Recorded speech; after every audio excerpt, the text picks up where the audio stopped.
You have 90 seconds, the cabin is filling with thick burning smoke, the emergency lights are strobing, the alarms are deafening, and the only thing standing between you and the exit is an inflatable slide, 100 yards of scorching tarmac, and whatever you happen to put on your feet this morning.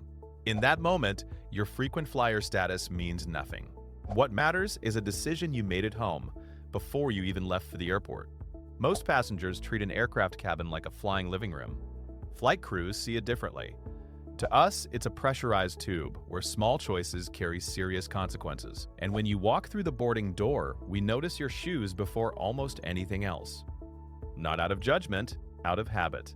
What's on your feet tells us immediately whether you're someone who can get themselves out or someone who's about to make a dangerous situation worse for everyone around them. Here's what we're actually looking at, and why. Before the list, you need to understand one thing that most passengers never consider. The moment the cabin door seals, your body starts changing. Modern aircraft are pressurized to the equivalent of 6,000 to 8,000 feet. Lower pressure causes gases in your tissue to expand. At the same time, cabin humidity sits at around 10%, drier than most deserts, which triggers your body to retain fluid. The result? Your feet and ankles can swell by 10 to 15% within a few hours. This isn't just uncomfortable, it physically changes how your footwear interacts with your skin, your nerves, and your circulation. A shoe that fit perfectly in the store becomes something entirely different at altitude. Keep that in mind for everything that follows. Number 5. Brand new shoes. We see this every single week. Someone has spent months planning a dream trip.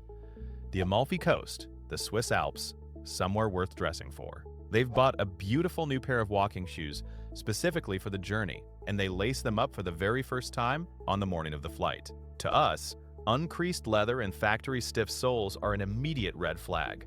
A 68-year-old traveler flew to Rome in brand new $300 leather walking shoes. The fit felt perfect in the store.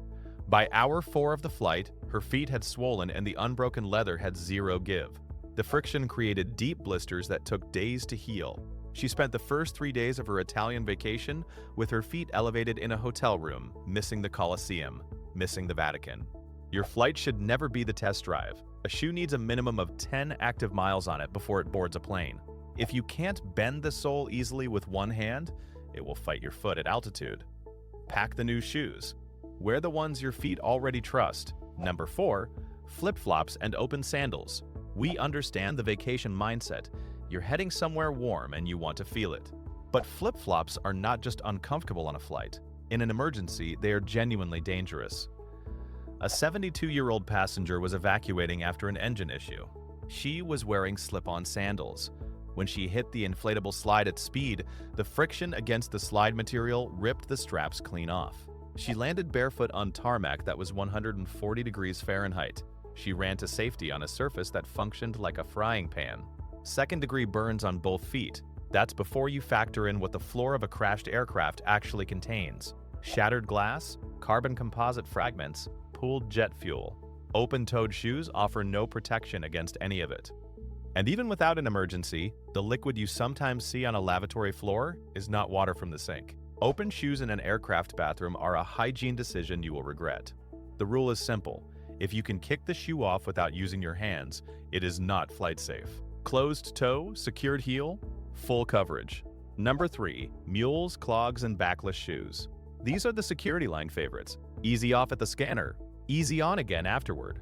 But what makes them convenient at the checkpoint makes them dangerous in the cabin. A 70-year-old passenger was evacuating during a rough landing. She was wearing backless clogs. In the surge of people through the aisle, someone behind her stepped on the heel of the shoe. Because there was no strap to hold it, her foot came straight out. She tripped. She was trampled before she reached the exit door. She broke her hip before she ever got off the plane. Even in normal flight, backless shoes are a risk. Turbulence doesn't announce itself. If the aircraft drops suddenly while you're walking to the lavatory, your foot slides forward in a backless shoe and your ankle rolls. It happens faster than you can react. Ask yourself one question before you board. Can I run a full sprint in these right now? If the answer is no, they don't belong on the plane.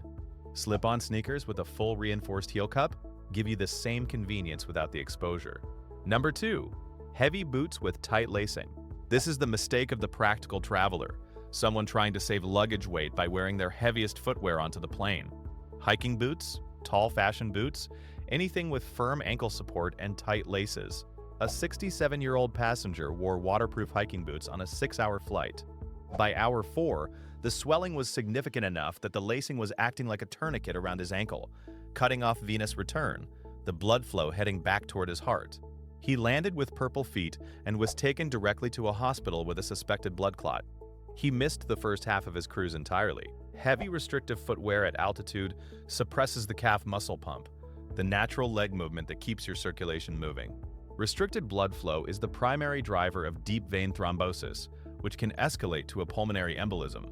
This is not a theoretical risk. We see the consequences of it regularly. If you need to bring boots, strap them to your carry-on.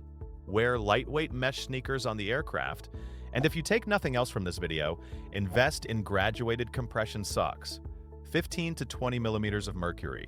Every working flight crew member wears them. They maintain vascular pressure and prevent the swelling that turns a long flight into a medical situation. Number 1. High heels. This is the shoe that genuinely makes us hold our breath. We understand the occasion. A business arrival, a wedding, an event where appearance matters. But high heels create a specific documented danger that goes beyond personal risk. A 66-year-old passenger was walking the aisle during a sudden patch of clear air turbulence, the kind that's invisible to radar and gives no warning. The plane dropped. Her entire base of support was the size of a postage stamp. She had no ability to stabilize. She fell and shattered her ankle in 3 places. She attended her daughter's wedding from a hospital bed in Cabo instead of walking beside her down the aisle. But the most serious reason we dread heels has nothing to do with falling.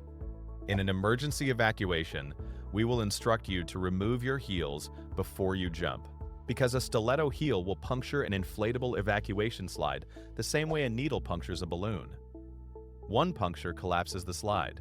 One collapsed slide blocks the escape route for every single person behind you, in a cabin that may be on fire with 90 seconds on the clock. If you need to wear a heel, keep it to a 1-inch block heel at most. The professional choice is to wear sneakers to the aircraft and keep your heels in your bag under the seat. Change when you reach the terminal. Your feet and the 150 people behind you on that slide will be better for it. When flight crew fly as passengers, we wear the most boring shoes imaginable: plain, supportive sneakers with room in the toe box, and moisture-wicking socks. We look for 3 things: cushioning, full support, and room to expand. Not because we're paranoid, because we've seen what happens when people aren't wearing them. We're not the fashion police. We want you to arrive somewhere worth the journey. We just want you to arrive. Safe travels. Wear the right shoes.